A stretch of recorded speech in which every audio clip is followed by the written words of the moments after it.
Hi, I'm Jennifer Acey, the Mayor of Bernards Township, and welcome to this evening, the Understanding Bernards, one of the most important and most popular presentations that are offered. So I really want to thank and acknowledge our finance leadership team, who you will hear from in just a moment. So thank you again, and we'll let the meeting begin.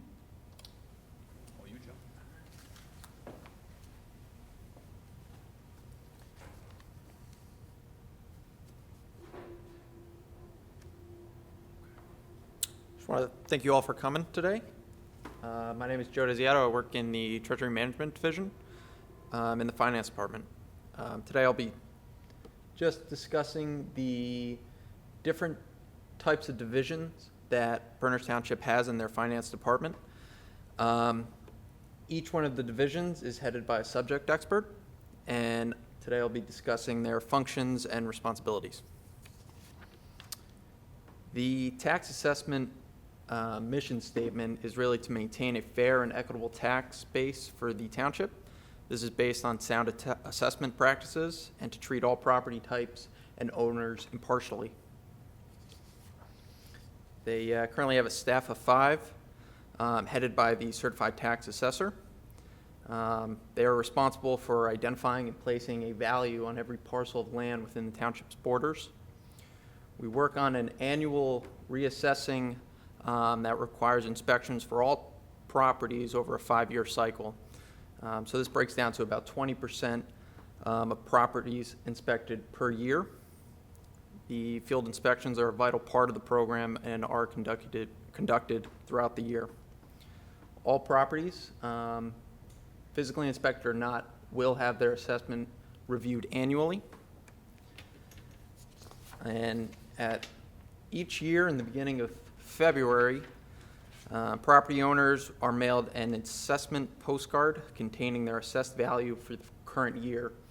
If you do not receive your assessment card, please contact the Tax Assessment Division.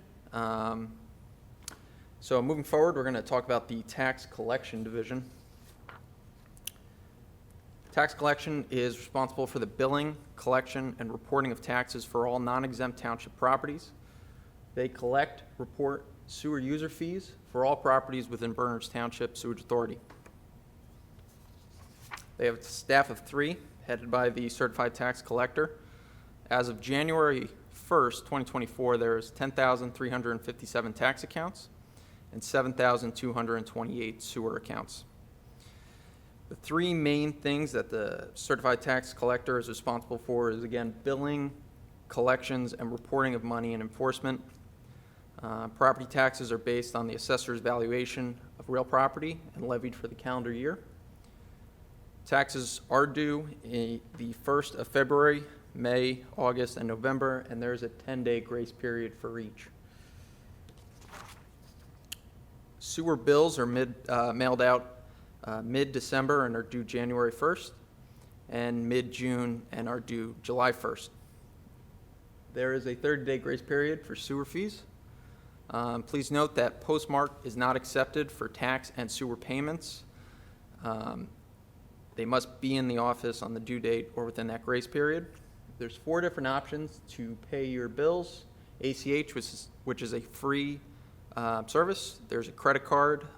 With that, there's a convenience fee of 2.95%. You can also set up direct withdrawal or pay in person.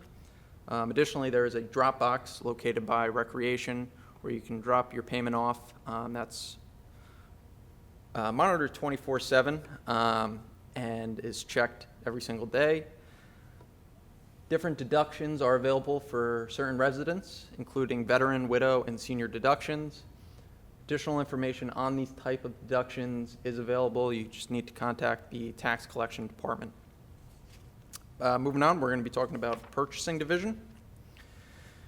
Purchasing is headed by the qualified purchasing agent. This is to provide a purchasing system that ensures integrity, fairness, and open competition while maintaining a fiduciary and ethical trust. This seeks available resources that ensures paramount service to municipal departments in a timely manner and at the lowest possible cost. purchasing agent is responsible for the compliance with all local public contracts law, as well as establishes policies to enforce municipal, state, and federal purchasing regulations. He handles the disposal of obsolete and personal property. We have generally 2 auctions every year, one in the spring and one in the fall. There's different procurement methods that he utilizes for township purposes. This includes requests for bids. Berners Township's bid threshold currently is at $44,000. Request for qualification, request for quote, which is our more common procurement method, as any item, any singular item over $2,500 requires at least 3 quotes to be reviewed by the purchasing agent. There's also a request for proposal and request for information. Purchasing ensures compliance with state procurement and contracting laws, which govern expenditure of public funds. This is to provide a timely response to support internal clients, as well as ensure good quality products and services for competitive prices.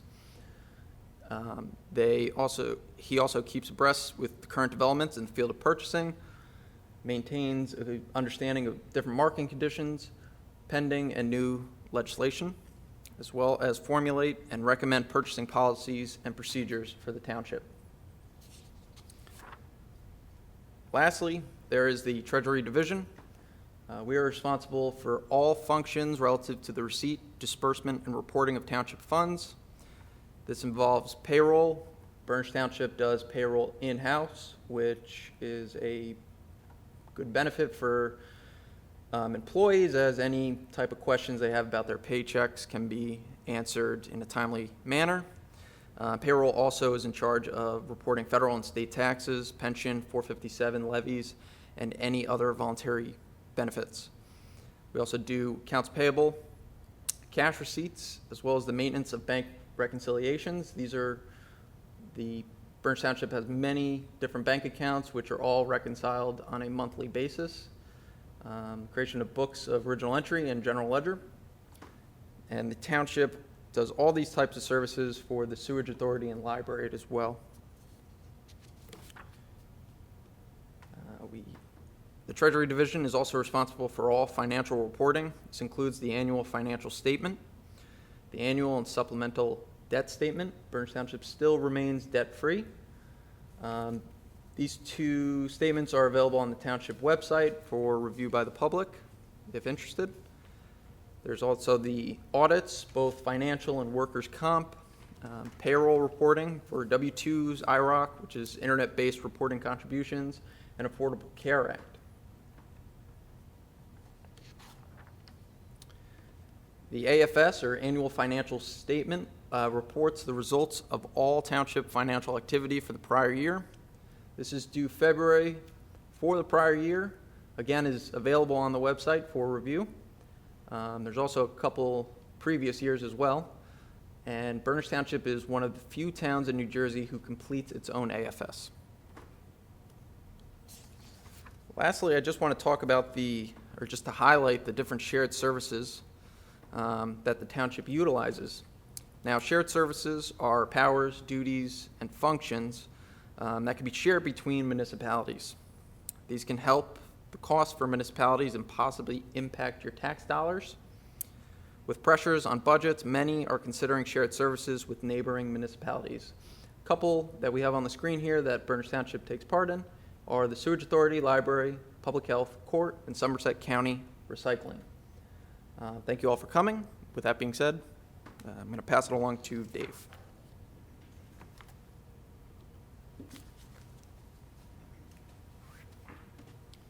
Thank you, Joe. Good evening. I'm Dave Centrelli, the assessor. I'm just going to give a general summation of what our department does, how we assess properties, and some other questions you might have. We assess based on an ad valorem policy that is according to value. And that's market value, what a willing buyer and a willing seller, a knowledgeable buyer and a knowledgeable seller would agree on a price. Let's see. And depending upon who is looking at and valuing that property, they may see things differently. As you can see, a typical house as seen by the buyer, the appraiser, the lender, or the assessor, they may see that value differently. Okay. But our job, again, is to assess based on that market value. And the way we look at the market value is we look at closed sales. From October 1st for the 2024 assessments, the sales used were October 1st of 2022 through October 1st of 2023. We look at all the sales, see where the assessments need to go, and adjust them accordingly. But before we do all the adjusting, we have to look at things as far as, is the information correct? Do we have all the correct information on each property? So every sale that comes through, we review everything about that sale. We call realtors. I'll go into the data collection portion later, but basically valuing the properties is our main function. And we only assess the real property. And the real property is land and all the things that are attached to it. Anything that is not real property or personal property is anything that isn't nailed down, dug into, or built onto the land. We get a lot of times people will call us and say, you know, I'm building a deck, but I'm not going to attach it to my house, so you're not going to assess it, right? So no, we're going to assess it. If you sell the house, you're going to sell it with the deck. It's part of the assessment. And here, a house is considered real property. A dining room set is not. You know, a lot of times people, we come into their houses and they're afraid we're going to look and see how things are furnished and penalize them and assess them higher. We don't do that. We don't care what's inside. We're here just to get certain things like bathrooms, whether it has a finished basement, updates to kitchens and bathrooms, things like that. And again, I'll go into that a little bit later. And all real property is assessed according to the same standard of value, except for qualified agricultural or horticultural land. So sometimes you'll hear that people get a farm assessment on their properties. This is true. If somebody has at least a minimum of 5 acres devoted to farmland, they have to apply for it. They have to do the farming for 2 years, and they would get it the 3rd year if all requirements are met. And the way farmland property is valued, the state, the Rutgers Agricultural Division, comes up with a per acre value. And again, if depending upon what is being farmed, if it's cropland, hay, corn, whatever, or if they're just doing timber for a woodland management plan, the state sets the per acre value for that, and we just apply it based on the acreage that they're farming. Okay, annual reassessing. In 1989, Bernards Township became the first municipality in the state to annually reassess. We look at, or we inspect, approximately 2,072 properties each year. It's a 5-year cycle and roughly about 20% each year. And then the cycle starts over again. And all properties, whether they're inspected or not, are reviewed and reassessed each year.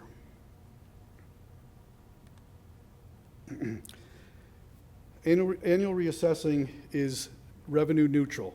The assessments have no impact on the total tax dollars collected in a given year.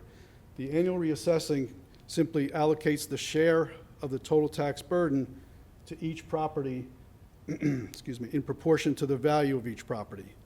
The purpose of reassessing is to establish market value for all properties.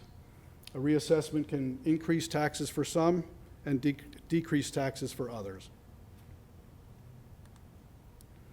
The 3 components in calculated property taxes are the net value of the ratables. That is our job. We assess the properties. All of the taxable properties is the net value of the ratables.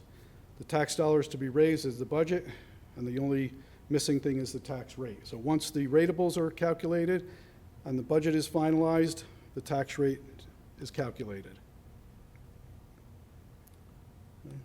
And Sean will go into detail on this more later. Okay, we do what's considered mass appraisal.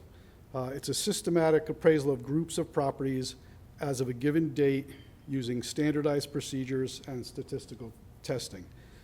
Most people think that we do things like an appraiser. If you have your house appraised they look at your house, they inspect it, and then they find 3 comparable sales and do an appraisal. We don't do that, at least not for your initial assessments. If you file an appeal, it does become more like an appraisal, but again, I'll get into that later. We do residential properties based on sales comparison approach, and the commercial properties, for the most part, based on income approach. Commercial sales are very hard to decide what is actually the true value. There is so much involved in a lot of, especially the larger office buildings and larger commercial properties. So for the most part, we use the income approach. And how we collect data. We get files from the construction department, anybody who takes out a permit for, anything from building a deck to building a new house. We get all of the C of Os, the certificates of occupancy and approval, once things are completed, and we assess them. We do as I mentioned, 20% of the properties are inspected each year. We also look at MLS data, and we speak to real estate agents. We also look on websites, Zillow, Realtor.com, and others. We talk to attorneys, and we send out questionnaires. We're trying to get as much data as possible on each property, and it's not to assess people higher. It's more or less to make sure that our assessments are accurate. The best information will bring the most accurate assessments. In the inspection process, initially we mail out an inspection notification. The notification tells you that we'll be in your neighborhood shortly, and the first time we're going to come out is going to be a cold call. And in that letter, it lets you know that if we are unable to get in, we will make assumptions about the inside of the property. If we don't get in the first time out, we mail a follow-up postcard. Also, if we don't get in the first time, we leave a sticky on the door, which again reiterates that if we don't get in, assumptions will be made. If we don't hear back, we send a postcard out. If we don't hear, and again, the postcard says the same thing as the sticky. If we don't get a response from the postcard, we mail a final inspection request, again, stating that, we were unable to get inside, we're going to assess you for updated kitchen, updated bathrooms. If you didn't have a finished basement, we're going to assume the basement is finished and that you have a bathroom in that basement.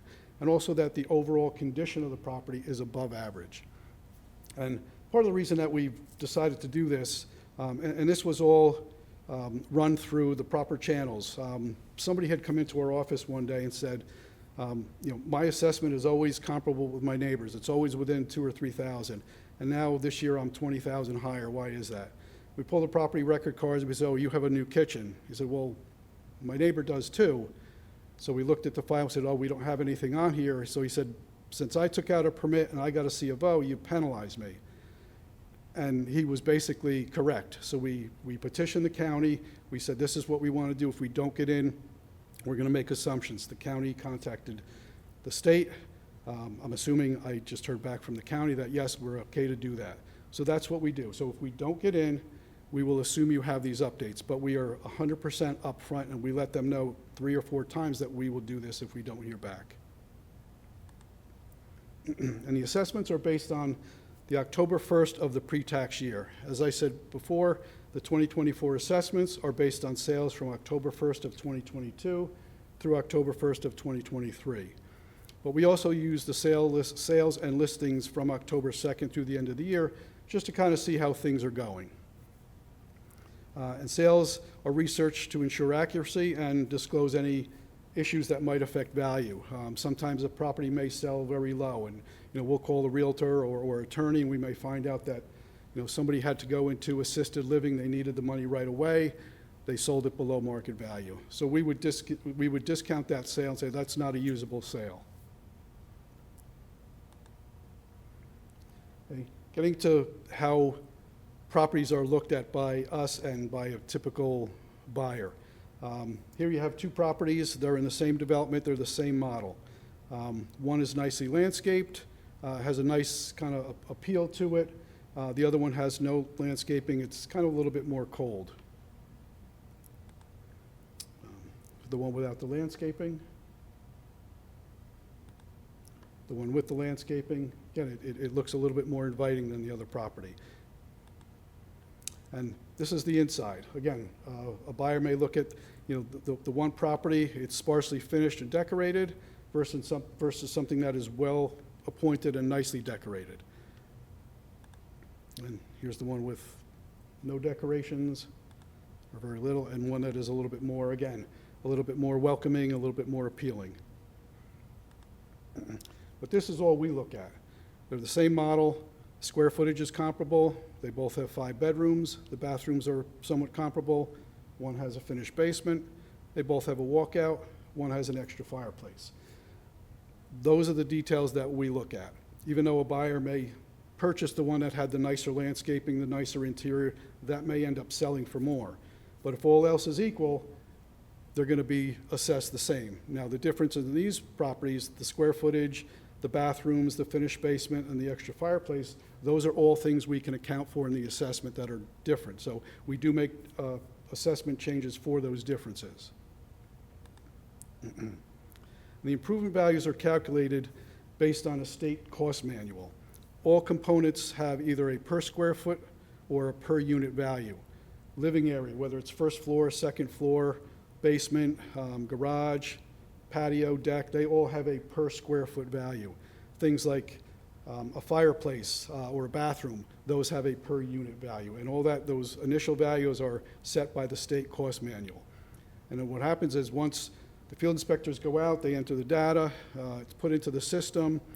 Once those values are set, we look at them and say, okay, what do we need to do to get these values up to market value?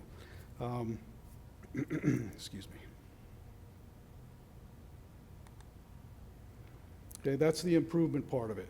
And as far as the land part of it, the way we calculate the land is we give it what's called a site value and a per acre value. Now, if you look at these 3 properties, lot 6 appears to be double the size of lots 7 and 8. A lot of people think that, okay, my neighbor's house is 1 acre, I'm a half acre, I'm assessed at $300,000, my neighbor should be $600,000. That's not the way the market addresses land. And again, everything we do is based on market value. So the way we do the land is we give it, if it's a buildable lot, we give it a site value. And then on top of that, a per acre value multiplied by the acreage of the property.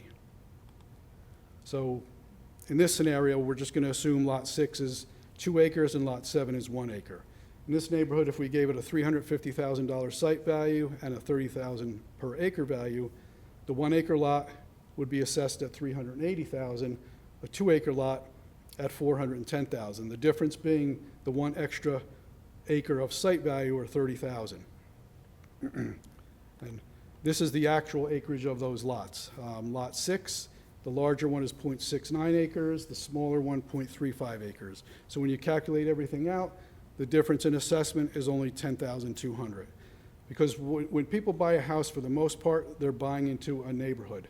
The excess acreage, and that's how we have to look at acreage. We have to look at it as excess acreage. We have to look at it as the current use. We cannot assume that the property is subdividable and assess it as such. Okay, as far as the inspection process, as I mentioned, the main thing is that we want to get the data correct. We want to make sure that everybody is being assessed for what they have, nothing more, nothing less. And then the entry versus non-entry, as I explained, if we do not get in, we will make those assumptions. And one of the other things that I forgot to mention before is that if we previously had an area in your house that was unfinished, we'll also assume that you had finished it. Unless we can see from the outside that it clearly isn't finished, then we would leave it as is. As far as added assessments versus demolitions and houses that may have been destroyed by fire, this is a question that we also get a lot. If somebody decides, I don't want my pool anymore, it's March, I'm going to get rid of it, have it demolished and take it away. That pool stays on your property for the rest of the year, because the way it's looked at is, as of October 1st, what is the value of the property, what did your property comprise of, and that's how it's assessed based on that number. So if you remove the pool the following March, it stays on. But on the flip side, if you build a new pool in March, it gets added to your assessment. And that's something that we hear a lot about, but those are the state's guidelines. And the same thing, if God forbid somebody has a fire in their house and it's uninhabitable, please contact us right away. The sooner you let us know, the better. This is something else that the state has guidelines on. If you let us know before January 1st, we can remove it from the tax list or put an adjustment on it for the tax list. Unfortunately, again, the way the state statutes work, if your house unfortunately burned down, let's say on March 1st, unfortunately, there's nothing we can do. And part of the reason this is because if, one house, it unfortunately happens to one house or maybe two houses, it's not a huge burden on the taxpayers to make up the difference for those two houses if we removed them. But again, if there were, God forbid, a fire on, a multiple unit complex, and we were to remove it from the tax list, that would be a bigger burden on the town. How do they make up that money? Because they've already set the budget. They're expecting those tax dollars to be there. So that's why we can't take it away based on a fire.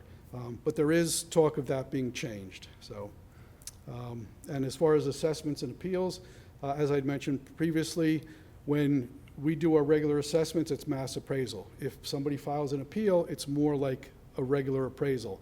I would go out, inspect the property, I would find 3 comparable sales, and do it just like an appraisal. So once an appeal is filed, it's a little bit more in-depth of what we do to value that property. Okay, some of the questions that we get or people believe that, if I buy a house, let's say I'm going to buy an older ranch and knock it down, if I leave one wall up and build a new house except for that one wall, I'm going to be assessed as, it's not going to be assessed as new construction. If that house is going to sell just as well as new construction, it's going to be assessed as new construction.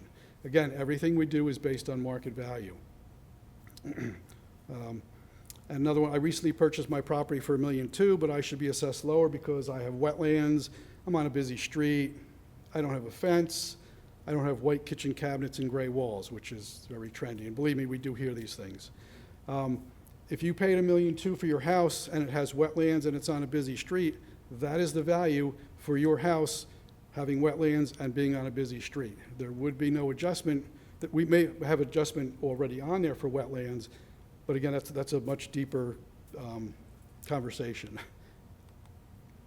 Okay, and that's pretty much it. And if anybody has any questions, please give our office a call. And if you get your postcard, the only thing, and Joe had mentioned about the postcard in the beginning of February, typically, if the postcard is going to be delayed, we'll put a notice on our website letting you know approximately when the postcards will come out. But if you get your assessment postcard and you feel your assessment is too high, please call us. We can discuss things with you, go over how we arrived at your assessment, and if you're still not happy, you still have the option to appeal. Okay? Thank you very much. I'll turn it over to Sean. All right, thank you, Dave. My name is Sean McCarthy. I'm the Chief Financial Officer for the township. Just want to thank Joe and Dave for coming and presenting tonight. This is I think this is our third Understanding Bernards Finance Edition. But it's the first time that I asked Dave to come join us, particularly because property assessments have been a hot topic for the last few years. Realtor.com, in their annual ranking of real estate markets, listed Bernards Township as the 4th hottest market in the country for 2024. So obviously being the 4th hottest market in the whole country has a significant impact on our assessed values. So we definitely wanted to take a little time, and thank you, Dave, for going into a little bit deeper dive on exactly how assessments work, and how your office does what they do. And I think a key thing that Dave said is, I know he spends a ton of time sitting down and talking to residents one-on-one who have concerns about their assessment. So please, if you do have a question or want to come in and discuss your assessment, by all means, come in and sit down with Dave. He's more than happy to meet with you. So, like I said, those market conditions directly correlate to our assessed values, and in fact, our overall assessed value in Bernards Township has increased almost 20% since 2021. So while that certainly does have an impact on the tax bill, like Dave alluded to, it is certainly not the only factor. And one of the things that we really want to highlight is that your property assessment does not dictate what the property tax bill will ultimately be. So what I'll do is I'd like to just spend a little time trying to tie in the different pieces that actually do ultimately end up affecting the tax bill.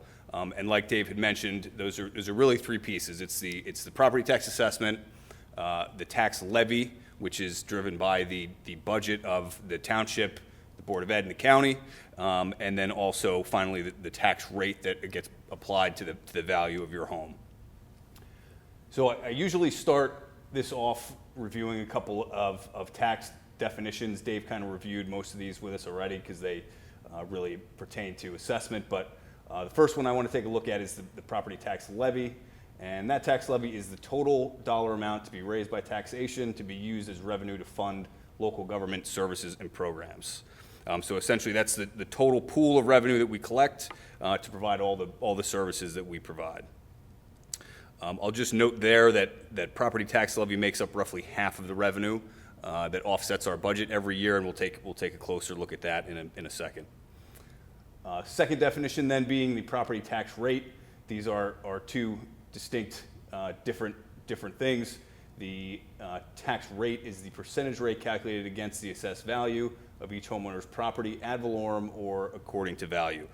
So essentially that's the rate that's then used to determine your individual property tax bill per $100 of your assessed value.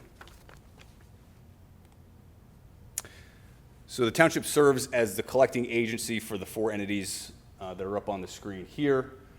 So what that means is essentially township collects bills and collects all the tax levies, and then each year on January 1st, Berners Township Library gets provided their statutory levy.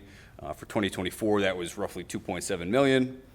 Each month, the township cuts a check to the Board of Education for roughly $8 million, and then quarterly, about $6 million gets paid to the county.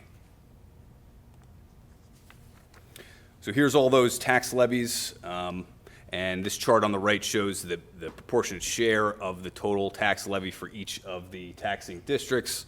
So as you see, the school making up 66% of that total tax levy at just over $98 million for 2024. The county at 16% at just under $24 million. County has an open space tax that makes up about 1% of the tax bill at $2.5 million. And then the library, you see here at about 2% of the bill for $2.7 million. So the balance is that township piece at 15%. For 2024, that was just under $23,000. And again, this portion is what makes up about half of the revenue that the township uses to offset its budget. And this chart is just taking a look at the total revenues for the 2024 budget. So again, as you can see, this is the roughly $23 million municipal tax levy, making up about 48.6% of the total revenue that we use to offset the budget. Our surplus anticipated here, making up about a third. We also refer to that as our fund balance, and then the remaining 20% being made up of the other categories that you see here.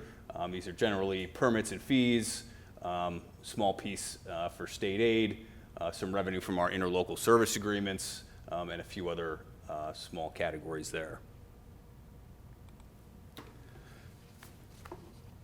So what does that tax levy and tax bill actually translate to in dollars? So what we're trying to illustrate here is the municipal services tax bill on the average assessed home in 2024. So we take the average assessment of all residential properties in the township, apply 2024's tax rate to that assessment, and we come up with a average 2024 tax bill of $13,970.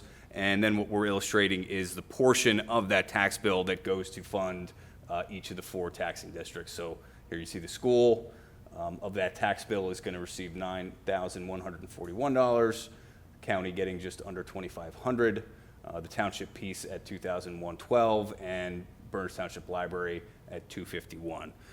So the point here, the takeaway is that when you hear us or the township committee talking about controlling the tax levy and managing the municipal budget, the piece of the tax levy that we're talking about is this township piece right here, and this is really ultimately the only piece that we have any control over. So then what is the tax rate? So and how do we calculate the tax rate? So two pieces of information that you need to come up with the tax rate. First being the amount to be raised by taxation, right? That's that municipal portion of the tax levy that we talked about. That's dictated by the township's budget and the amount of revenue that needs to be raised by taxation. The other is the total assessed value township-wide. So that's the assessment, the assessed value on every parcel in the township. So we take that municipal tax levy divided by total assessed value, which for 2024 was just under 8.5 billion, multiplied by 100, and that gives us our tax rate for municipal services for 2024 of 0.269. And again, this is just the municipal portion, municipal services portion of the tax bill. You can do that same calculation with the total tax levy and come up with the total tax rate. But here, again, we're just looking at the municipal services piece.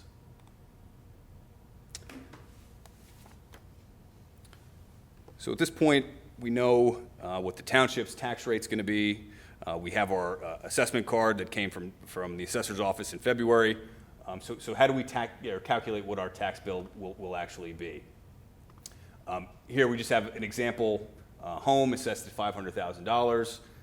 We simply multiply that assessed value by the tax rate, divide by 100, and we come up with an annual tax bill for municipal services of $1,345. And again, just to reiterate, we're just talking about the municipal services portion here, but just like the last slide, you could use the total tax rate for all entities in the taxing district to come up with the total tax bill.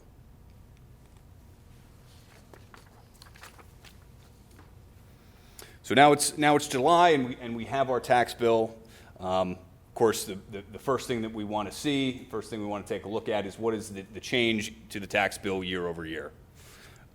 In order to do that, there's one important thing to understand about the way that by statute we have to present these bills, and that's in this second bullet point here. And the important piece is that because our tax rate doesn't get certified until mid-year, we issue the tax bill for the remaining balance, which would be the third and fourth quarter of the current year, and an estimated or preliminary amounts for the first and second quarter of the following year. And that's what you see up in this line here. So this is third and fourth quarter.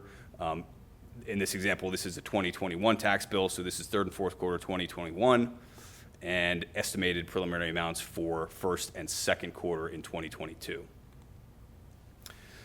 So now, the tricky part is that this homeowner receives this bill. They know that they paid $1,381.52 in taxes for each the first and second quarter of 2022. They then got this bill and subsequently see that taxes due for third and fourth quarter are $1,451.16. So, without realizing that the first and second quarter were estimated preliminary numbers, you may look at this and say, "Oh, my tax bill increased over 5%. But that's not necessarily the case because we're not looking at the true year-over-year comparison. We can do that off of this bill, and there's two numbers that you need to look at. The first being this line called less 2021 previously billed. This number will always be 50% of the total prior year's bill. So if we multiply this number by 2, we arrive at $5,526.08. So this would be the total amount billed to this property for the prior year. So then the number that we really want to compare to is total taxes due for the current year, in this case 2021, and that is this number, $5,665.35. So in this case, the actual increase for this tax bill from 2020 to 2021 came to $139.28, or 2.5%. So again, just something we always like to show and point out to folks.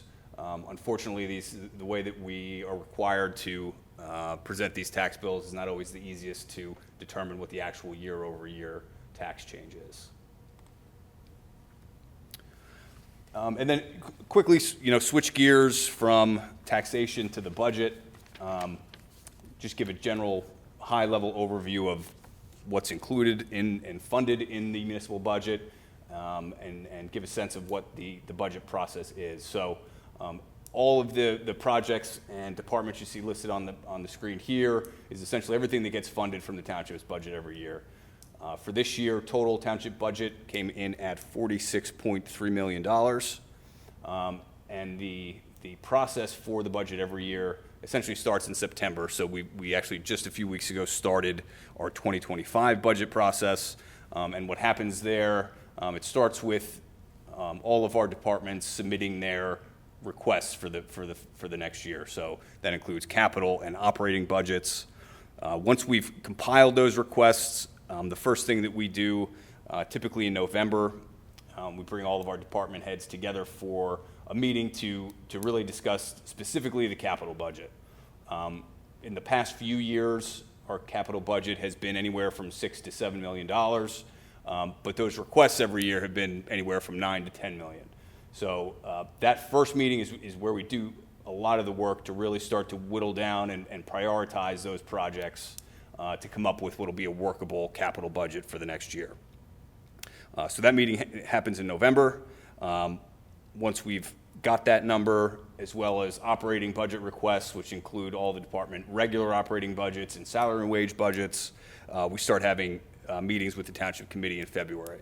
And that's where we really drill down and come down to what will be ultimately an acceptable tax levy and tax rate. And then what we'll do is do generally 2 presentations on the budget, first of those being towards the end of March or early April. And that happens at budget introduction. So budget introduction is really where the Township Committee formally approves the following year's budget. Once that happens, a month later, towards the end of April, we'll do a second presentation on the budget. We'll hold a public hearing, and if all goes well, we'll ultimately adopt that budget. So again, that process runs from September essentially through just about May. So it's a long budget process, but there are a number of statutory requirements that kind of create that environment where it takes a little bit longer. We're waiting for numbers from the state for our health benefits, pension numbers, insurance rates. In some years, we have to finalize new interlocal contracts. And then also every third year, the township is subject to state examination of the budget. So all those things happen during that period from September to May. This chart just gives a breakdown of the major budget categories that make up the budget. Again, for '24, total budget came in at $46.3 million, and you can see here capital improvements made up 14.44% of that budget at just under $7 million, public safety at 13.85%, and so on down the line. So knowing those percentages of the major budget categories, we can then take our example home assessed at $500,000, apply our municipal services tax bill, right, based on the municipal services tax rate applied to the assessment, and come up with what is basically an itemized bill for services provided to this household based on this year's budget. So, I always think this is a good illustration of, what is my tax bill actually paying for? So in this case, this household will pay $220.61 towards those capital improvements, $202 towards public safety, et cetera. Just touching on the capital budget specifically for a minute, as part of our annual budget, we're required to include a 5-year capital plan. That capital plan includes any of our major infrastructure projects, any of our high-cost equipment purchases, equipment maintenance and replacement. While the 5-year plan is a requirement of our budget, it's a really useful tool for us to be able to plan for the needs of future years. Particularly so in Berners Township because we are pay-as-you-go regarding our capital expenses, which means that we don't issue any debt, as Joe mentioned earlier. So again, just a very useful tool for us to project what needs will be based on the priority of projects in future years. On that note, just a little history on debt issuance in Berners Township. So again, currently 0 debt in Bernards. The last of the township's open space debt was paid off in 2017, and the last time that the township bonded for a non-open space purchase, so that would be a capital item, road maintenance, building maintenance, was back in 1991. So this has really been a long-term philosophy for the township that I think has served the township well and certainly saved us on debt costs. Back in 2018, the township's municipal open space tax expired, and at that time, the governing body felt that we had met all the goals that we had set for the open space tax, so it would not continue. And really, what that did was allow us to roll what would have been collected in open space taxes into our capital budget to meet the ever-increasing demand of our capital expenditures. So the last note I'll make is, we can maintain that zero debt, but it does require some capital planning, and that goes back to that 5-year capital plan that we talk about in the budget. The last thing I'll note is that, of course, we are always available to the public for any questions. You can feel free to call us, email us. All of our budgets, audits, financial statements are all posted on the township website. And that's all I have. Thank you again to Dave, Joe, Mayor Acee for putting the Understanding Burners together. Thanks.